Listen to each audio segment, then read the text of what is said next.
Worst critical condition में मरीज का बर वक्त हस्पताल पहुंचना बहुत ज़रूरी होता है, लेकिन अनफॉर्चुनेटली हमारी बेहंगम ट्रैफिक की वजह से हज़ारों जानें ज़ाया हो जाती हैं क्योंकि वो वक्त पर हस्पताल नहीं पहुंच सकती।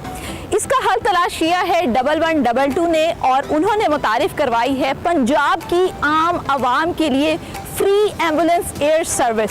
तो आइए चलते हैं, आपको इस एम्बुलेंस एयर सर्विस का विजिट कराते हैं और आपको बताते हैं कि क्या क्या फैसिलिटीज़ हैं, किन किन शहरों में ये फैसिलिटी प्रोवाइड की गई है और इसका जो पूरा प्रोसीजर है, पूरा लेआउट है, उसके बारे में जानते हैं।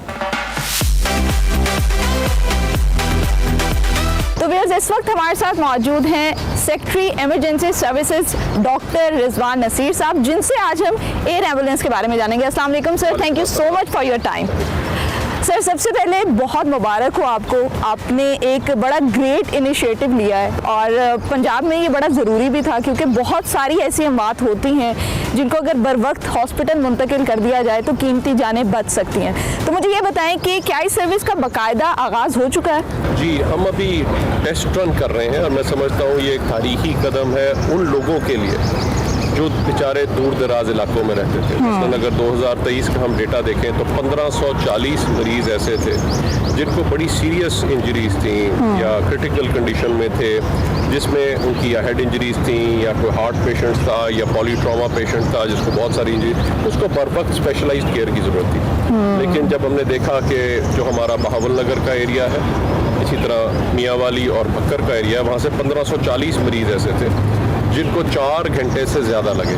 सो ऐसे एरियाज़ में अगर हम स्पेशलाइज्ड अस्पताल बनाते हैं वो बहुत मुश्किल और टाइम कंज्यूमिंग है, फिर वहाँ पे स्पेशलिस्ट का जाना, और ये आबादियाँ सारी स्कैटर्ड हैं। तो वहाँ पे हमें ऐसी केयर देना और बावक केयर देने के लिए फ़ौरन जो है वज़ीर आला पंजाब ने प्रूव किया कि हमें एक बाकायदा तौर पे इनके लिए एयर एम्बुलेंस सर्विस हमें शुरू करनी चाहिए। सर, बड़ी न्यूज़ चल रही है कि ट्रेनिंग के दौरान ही आप लोगों ने मियांवाली से एक खातून जो है उनको लिया, तो मुझे उसके बारे में बताएं कैसा एक्सपीरियंस था और जो फैमिली है ख़ास तौर पे, क्योंकि जब आपको बर वक्त एक रेस्क्यू मिल जाए तो फैमिली के जो तासुरात होते हैं वो बड़े डिफरेंट होते हैं।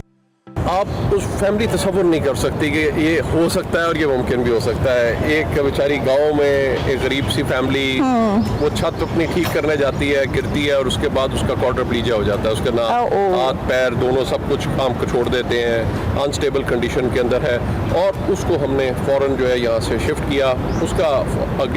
उसकी ट्रीटमेट हो गई, उसकी सर्जरी हो गई, उसकी जो स्पाइन सर्वाइकल स्पाइन था जिसमें अनस्टेबल था उसको फिक्सेशन हुई, और अल्लाह का शुक्र है कि 2 दिन बाद उसने अपने हाथ हिलाने शुरू किए। ओह माशाल्लाह, ज़बरदस्त ज़बरदस्त। अगर ये उसकी रीअलाइनमेंट और वापस चीज़ें ना होती तो शायद उसकी रिकवरी ना होती जिस तरीके से बढ़ी हुई थी। कोई भी लोग हो, और गरीब आप देखिए 99% लोग, आज हम 1.5 करोड़ लोगों को रेस्क्यू किया है। 80% रोड ट्रैफिक हादसा में एक मोटरसाइकिल वाला है जो ट्रीटमेंट अफोर्ड नहीं कर सकता और उसको उसी तरीके से मिलती है जिस तरह एक VIP को सर्विसेज मिल रही है। और ये भी सर्विस है, ये बेसिकली उन्हीं गरीब लोगों के लिए सर्विस है जो कभी तस्वुर भी नहीं कर सकते थे दूर दराज इलाकों में कि उनको भी वहाँ पे सर्विस मिलेगी। ये बताइएगा कि रेस्क्यू के पास कितने डेजिग्नेटेड प्लेन्स इस वक्त मौजूद हैं एयर एम्बुलेंस के लिए और किन किन शहरों में वो एलोकेट किए गए हैं? बेसिकली 3 हमारे पास जहाज़ है और 2 हर वक्त फंक्शनल होंगे और एक हमारा स्टैंड बाय रहता है ताकि अगर किसी की भी एक की मेंटेनेंस हो रही है तो वो भी साथ ही उसका। तो हमारा एक नॉर्थ में होगा और एक साउथ में होगा। तो मेन जो रूट हमारा नॉर्थ वाला है वो रावलपिंडी और मियांवाली के दरमियान चल रहा होगा, और इसी तरह से जो दूसरा है हमारा बेसिकली बहावल नगर से बहावलपुर और इसी तरह भक्कर से हमारा मुल्तान या लाहौर की तरफ जो है वो मूवमेंट होगी। तो इन सब एरियाज़ को हमने इस तरीके से कवर किया है, इन सब के एयरपोर्ट्स, इन सब की टेस्ट रन, हमने ये सारे प्रोसेसेस से इस वक्त गुजर रहे हैं ताकि स्मूथली सारे जो है हमारा ATC के साथ दूसरे सारी कोऑर्डिनेशन सब मुतलका, क्योंकि इसमें बहुत सारे महकमे इन्वॉल्व होते हैं, उन सब के साथ एक अच्छी कोऑर्डिनेशन इस्टेब्लिश हो जाए, उनको भी ये पता चल जाए कि बाकायदा तौर पे एक एयर एम्बुलेंस सर्विस जा रही है, ताकि जैसे ही इसमें मरीज़ डालें उसको फ़ौरन तरजीह यानी प्रायोरिटी बेसिस के ऊपर जो है उनको हमें दिया जाए ताकि हम उनको फ़ौरन शिफ्ट कर सकें। ज़बरदस्त। तो व्यूअर्स, अभी हम चलते हैं और एम्बुलेंस का आपको विजिट कराते हैं कि एयर एम्बुलेंस बेसिकली है कैसी, उसके अंदर फैसिलिटीज़ क्या क्या मौजूद हैं। ये बाकायदा हमारा एक देख सकती हैं आप, एक मॉडल रनवे है और पूरा एक हमारा मॉडल, ये चौथा प्लेन है बाय द वे, ये ट्रेनिंग अच्छा। सिमुलेटर है। ओके ओके तो ओके। इसमें जो है यहाँ पे इसको ट्रेनिंग दी जाती है किस तरीके से यहाँ पे शिफ्ट करना है, किस तरीके से पेशेंट को मैनेज करना है, बिकॉज एविएशन मेडिसिन एक अलग पूरा शोबा है, तो उसके अंदर पूरी डॉक्टर्स की ट्रेनिंग होना और पेशेंट को किस तरीके से मैनेज करना है वो चैलेंज था। अब ट्रेनिंग की आपने बात की तो मुझे बताइएगा कि किस तरह से आपने अपने स्टाफ को ट्रेन किया, क्योंकि पाकिस्तान में ये पहला प्रोजेक्ट है, तो किस तरह से ट्रेनिंग में क्या क्या चीज़ें शामिल थी? बाकायदा जिस तरह एविएशन का स्कूल होता है, एयर ईगल जो एविएशन ट्रेन स्कूल, हमने उनके साथ बाकायदा करके और उनके साथ वहाँ पे फिर हमने इनको ट्रेनिंग के लिए भेजा और इसी तरह से जो भी हमारी अपनी जो रिलेटेड ट्रेनिंग्स थी वो सारी की गई।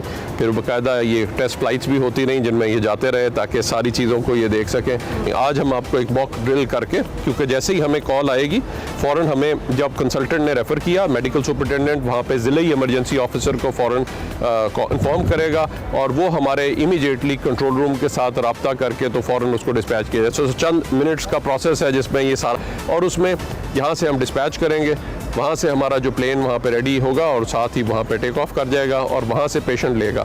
अब जो एम्बुलेंस लेकर आ रही है किस तरह से ये शिफ्टिंग होगी वो आज हम आपको करके दिखाते हैं। जबरदस्ती। ठीक है, ये आप एक देख सकती हैं जिस तरह एक हेड इंजरी का पॉलीट्रॉमा का पेशेंट है, और मोटरसाइकिल वालों से खास तौर पे मैं अपील भी करूँगा कि ठीक है, हम आपको जहाज़ में ले जाने के लिए भी तैयार हैं ताकि हम ज़िंदगी बचा सकें, लेकिन अपनी ज़िंदगी को ख़तरे में मत डालें और इसको हम जहाज़ में शिफ्ट करेंगे।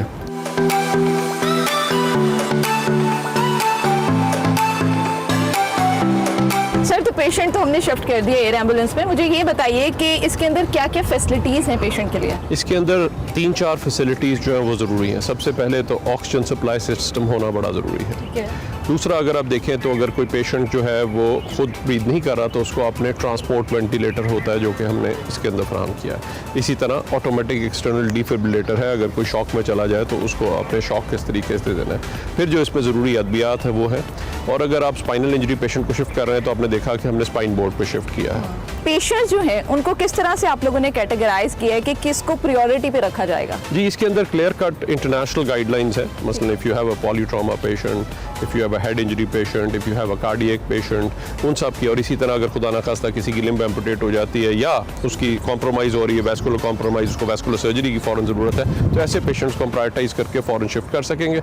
ये बताइएगा कि ये तो सिमुलेटर है, लेकिन जो एक्चुअल प्लेन है, एयर एम्बुलेंस है, उसमें कितनी कैपेसिटी है, कितना स्टाफ अंदर मौजूद होता है, अटेंडेंट की जगह होती है या नहीं होती? वो 6 सीटर्स हैं, तो उसमें जहाँ पे 2 पायलट्स होंगे और पीछे एक हमारा पेशेंट है और उसके साथ एक डॉक्टर और उसका अटेंडेंट साथ बैठ सकेगा। ओके। सो ये उसमें दी। सर, मुझे ये बताइएगा कि अगर साउदर्न पंजाब से किसी देही इलाके से अगर किसी पेशेंट को लाहौर, पिंडी या इस्लामाबाद मुंतकिल करना हो तो कितना टाइम ड्यूरेशन जो है वो लगेगा इस पूरे प्रोसेस के अंदर? जहाँ पे 4-4 घंटे लगते थे वहाँ पे या हम आधे पौने घंटे के अंदर या मैक्सिमम घंटे में जो है उसको शिफ्ट कर सकेंगे। जबरदस्त। तो सर, प्लस हमारा फ्लड और दूसरे जितने ऑपरेशन होते हैं, क्योंकि बहुत दूर दूर तक पानी फैला होता है, वहाँ पे भी हमें एरियल सर्वेलेंस जो थी उसमें बड़ा प्रॉब्लम होता था कि जी हम एरियल मॉनिटरिंग किस तरह से करें। कोई कहता था जी यहाँ पे 50 बंदा फंसा है, 100 बंदा फंसा है। आज हमारी उन प्रोसेसेस के अंदर और मेजर एमरजेंसीज़ को रिस्पॉन्स करने में भी हम इंशाल्लाह उसकी भी प्रोटोकॉल्स पे वर्क कर रहे हैं कि इंशाल्लाह कुछ अर्से बाद हमारी जहाँ पे मोटरवेज पे हम सर्विस शुरू करने जा रहे हैं अगले महीने,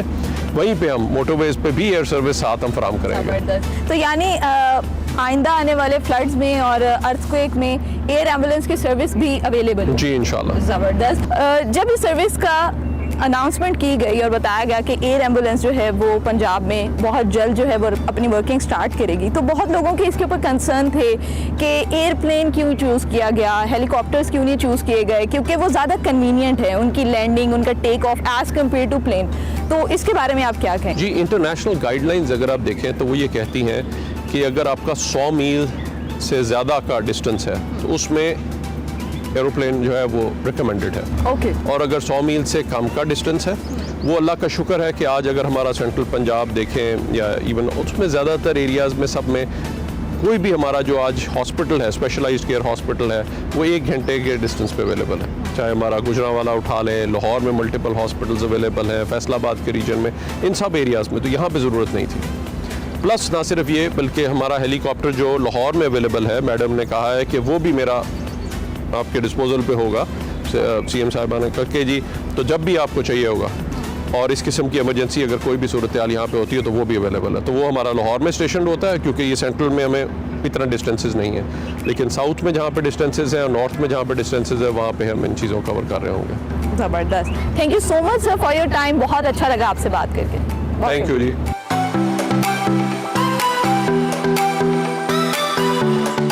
तो व्यूअर्स, पंजाब में एयर एम्बुलेंस सर्विस का आगाज़ एक बहुत ही खुश आइन बात है। मेरी दुआ है कि आइंदा आने वाले सालों में ये सर्विस पूरे पाकिस्तान के लिए मैसर हो। इसी के साथ मुझे दीजिए इजाज़त और देखते रहिए एक्सप्रेसो।